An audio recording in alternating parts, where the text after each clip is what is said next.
Assalamualaikum warahmatullahi wabarakatuh. Baiklah sahabat Pudiongome TV dimanapun Anda berada, pada malam hari ini kita akan mengadakan dialog yaitu tentang paham tuwo atau bagaimana menyikapi paham tuwo di masa zaman sekarang. Dan pada malam ini kita telah kedatangan tamu yaitu Bapak Tunku Malincayo yang telah berada di dalam studio. Dan untuk itu marilah kita langsung berdialog atau berkomunikasi dengan Bapak Malincayo. Assalamualaikum Bapak. Waalaikumsalam warahmatullahi wabarakatuh, Ustaz Inal. Ya, bagaimana keadaan Bapak pada malam ini? Alhamdulillah, berkat doa Bapak Inal kita alhamdulillah sehat-sehat. Ya. Nah begitu juga bagaimana Pak Inal sekarang? Ya, alhamdulillah pada malam ini sehat-sehat. Dan untuk langsung topik aja kita. Untuk bagaimana paham kuno di zaman sekarang ini, dan itulah pokok pembahasan kita pada malam ini. Dan untuk pertama saya akan bertanya tentang bagaimana pendapat Bapak tentang masalah khotbah. Ya, bagaimana paham kaum kuno di zaman saat sekarang ini dalam segi, contohnya dalam segi khotbah, berkaul, puasa, bagaimana pendapat mereka atau pemahaman mereka untuk menyikapi kejanggihan zaman atau kemajuan zaman pada saat ini. Terima kasih Ustaz Inal Ya. Pertama saya ucapkan dulu kepada Ustaz Inal dan para pemirsa Ya. yang mana kita ucapkan Assalamualaikum warahmatullahi wabarakatuh. Waalaikumsalam warahmatullahi wabarakatuh. Terima kasih atas pertanyaan tadi. Kami berulang kali telah berusaha untuk menyampaikan, dan di sini kami hanya menerangkan. Kami ini namanya orang mencap dengan paham kuno, kan itu yang terjadi pada saat ini. Iya. Kenapa demikian? Karena paham kuno itu dibilang kita kuno, serba kuno. Seperti khotbahnya itu tetap dengan berbahasa Arab. Iya. Seperti mau masuk puasa atau mau masuk bulan Ramadan atau mau hari Lebaran, melihat bulan dengan mata kepala atau hilal. Ya, bagaimana untuk menyikapi orang tersebut tuh, bagaimana tanggapan kita zaman kuno, karena kalau tidak diturutkan kejanggihan zaman maka kita akan tertinggal. Bagaimana untuk menetralisirnya? Terima kasih. Gini ya, sebetulnya saya juga ikut tertawa sebetulnya. Iya, tertawa dalam segi apa? Nah, begini ya. Bagaimana dalam agama Islam ini? Ya. Apakah dalam agama Buddha, apakah dalam agama Hindu, apakah agama Konghucu, termasuk agama Islam ini, istilah kuno dan modern itu tidak cocok diletakkan ke dalam agama ini. Iya. Kenapa demikian? Karena seluruh rujukan orang ini, apakah dia beragama lain atau kita orang beragama Islam. Seperti contoh, seluruh permasalahan yang kita tanyakan sekarang, kemana kita bertanya? Kepada ulama. Kepada ulama, ya. Al-Quran dan hadis. Itu sebagai pegangan kita kan? Itu pegangan kita. Iya. Nah, Al-Quran dan hadis ini apakah modern atau dia berada di zaman kuno? Pada zaman kuno, pada zaman Nabi dahulu. Pada zaman Nabi dahulu. Iya. Nah, tentu kita bertanya kepada yang kuno ini. Iya, bagaimana orang sekarang ini dapat dia merubah ajaran dari yang kuno menjadi modern? Bagaimana orang paham kuno kita menyikapi atau menanggapinya? Ah, gitu.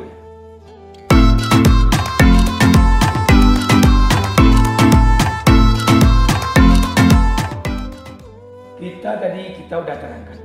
Di dalam agama ini, kepercayaan ini, orang akan merujuk kepada masa awal. Jadi istilah kuno dan modern itu tidak cocok di dalam agama ini. Agama Islam ya? Tidak cocok. Kenapa demikian? Semua rujukan, semua pedoman kepada yang lama ini. Nah, jadi di sini Contoh satu umpama. Kita orang kan dicap kita kan mengikut nenek moyang. Nenek moyang, oke. Itu wajar dan Iya. nah, Yang peroleh kami kan bapak kami seperti itu. apa yang kami peroleh dari orang tua nenek moyang kami, Iya. itulah yang kami terima pada saat ini. Nah, seolah-olah ini adalah sebuah cap namanya kuno kan seperti itu. Iya, kuno. Nah, apakah salah orang ini? Seperti baru lahir, Diazankan, ya. di telinga si laki-laki, Dikamatkan bagi perempuan. dikamatkan bagi si perempuan, Oke. dinikahkan pakai wali, Iya. pakai saksi, pakai syahadah. Iya. Nah, setelah itu baru dia kalau kecil nanti dia disuruh ngaji. Iya, betul. Apakah salah agama ini? Bukan. Nah, kemudian dan banyak lagi yang lain seperti sholatnya 5 waktu diajarkan nenek moyang. Iya, sama. Iya, tapi yang membedakan yaitu dari segi puasanya. Contoh, dari segi puasa ibadah selama bulan puasa, dari pertama aja kita orang modern puasanya tidak melihat hilal, cuman melihat di kalender aja. Nah, ini saya potong Dan lagi. Ini potong lagi. Oke. Kita tidak berbicara masalah spesifik dulu, Ustaz ya. Oke. Iya, karena itu nanti ada satu apa juga episode selanjutnya. Segmen yang satu. Iya. Ya, yang ini kita contohkan dulu yang Umum. penting, yang bersifat umum. Oke. Oke, ya.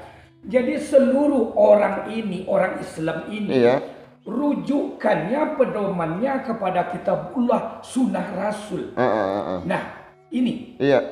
Nah, kemudian kenapa terjadi menurut pendapat saya bagaimana terjadinya modern apa itu tergantung zaman yang menjurus kepada dunia. Kepada dunia. Duniawi yang dikejar orang zaman sekarang ya. Duniawi. Yang zaman kuno, zaman kekinian, zaman modern itu itu terletaknya di permasalahan yang berada masalah duniawi. Kalau dalam agama Islam yang wajadna aba'ana tadi itu masa transisi. Tidak ada nabi, kemudian Allah turunkan nabi. Kemudian setelah Rasul turun, kemudian diperintahkan untuk menyembah Allah dan sebagainya macamnya. Lantas mereka jawab, inilah yang nenek moyang kami dulu. Kami tidak akan merubah. Nah, sekarang di zaman modern ini, apakah ada lagi nabi? Nggak ada lagi. Tidak ada. Nabi tidak ada. Berarti wajadna aba ini tidak cocok konsepnya dalam pertanyaan Ustadz tentang masalah ini. Oh, berarti belum cocok lagi ya untuk pertanyaan sekarang dengan perkembangan zaman sekarang. Kita zaman boleh berkembang. Tapi agama tidak boleh. Tetapi agama itu al-yauma akmaltu lakum dinakum. Oke. Paham. Ini telah sempurna. Nah, jadi dalam istilah ini seluruh umat Islam ini tidak ada istilah modern apakah kuno. Kenapa demikian? Karena rujukan sama-sama di masa kuno ini. Sama-sama kepada Al-Quran. Apakah ada Al-Quran yang baru? Nggak ada. Apakah ada hadis yang baru? Berarti orang yang mencanggihkan agama sekarang ini bukan dari pengambilan rujukannya, dia tidak tahu landasan dalilnya dari mana, hadisnya dari mana, mungkin dia tidak tahu kan? Bukan gitu. Permasalahan ini masalah penafsiran. Penafsiran, gitu. Al-Qur'annya tidak bertambah dari 6.666 ayat. Kemudian hadisnya Rasulullah tidak akan pernah bertambah lagi. Cuman penafsiran orang inilah yang berbeda-beda.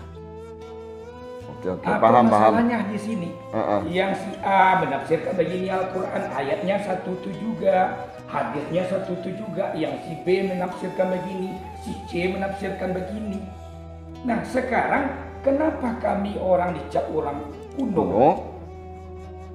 Ya, karena kami tidak sanggup untuk mengadakan ijtihad baru yang menyanggupi, yang mengatasi daripada Imam Syafi'i, Imam Hambali, Imam Maliki, dan Imam Hanafi.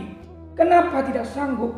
Karena beliau itu Al-Quran seperti Imam Syafi'i itu umur 9 tahun aja udah di luar kepala Al-Quran. Hadis, ribuan hadis. Kemudian ilmu nausarnya jangan lagi bicara dia orang Arab. Seluruh hidupnya dipersembahkan untuk ilmu pengetahuan ini. berapa banyak kitab dan buku yang dia karang. Oke, tunggu.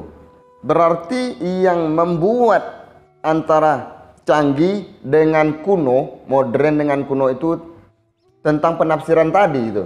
Tentang penafsiran. Penafsiran per fatwa baru itu. Berarti itu yang membedakan antara perbedaan pendapat antara kuno dengan modern.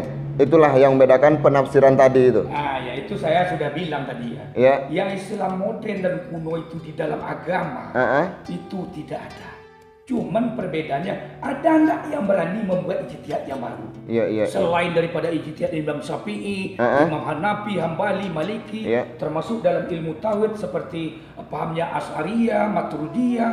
Sanggup nggak, ada nggak orang yang bisa lagi yang sanggup menyamai atau mengatasinya? Terima kasih Bapak Tuanku Maden Cahyo, dan untuk atas pencerahannya terhadap paham kuno dan paham modern, dan saya sudah memahami betul tentang itu. Dan untuk sekarang ini kita cukupkan sampai di sini, dan untuk segmen berikutnya kita tunggu lagi. Dan untuk saat ini kita sudahi dulu dengan mengucapkan Assalamualaikum warahmatullahi wabarakatuh. Waalaikumsalam warahmatullahi wabarakatuh.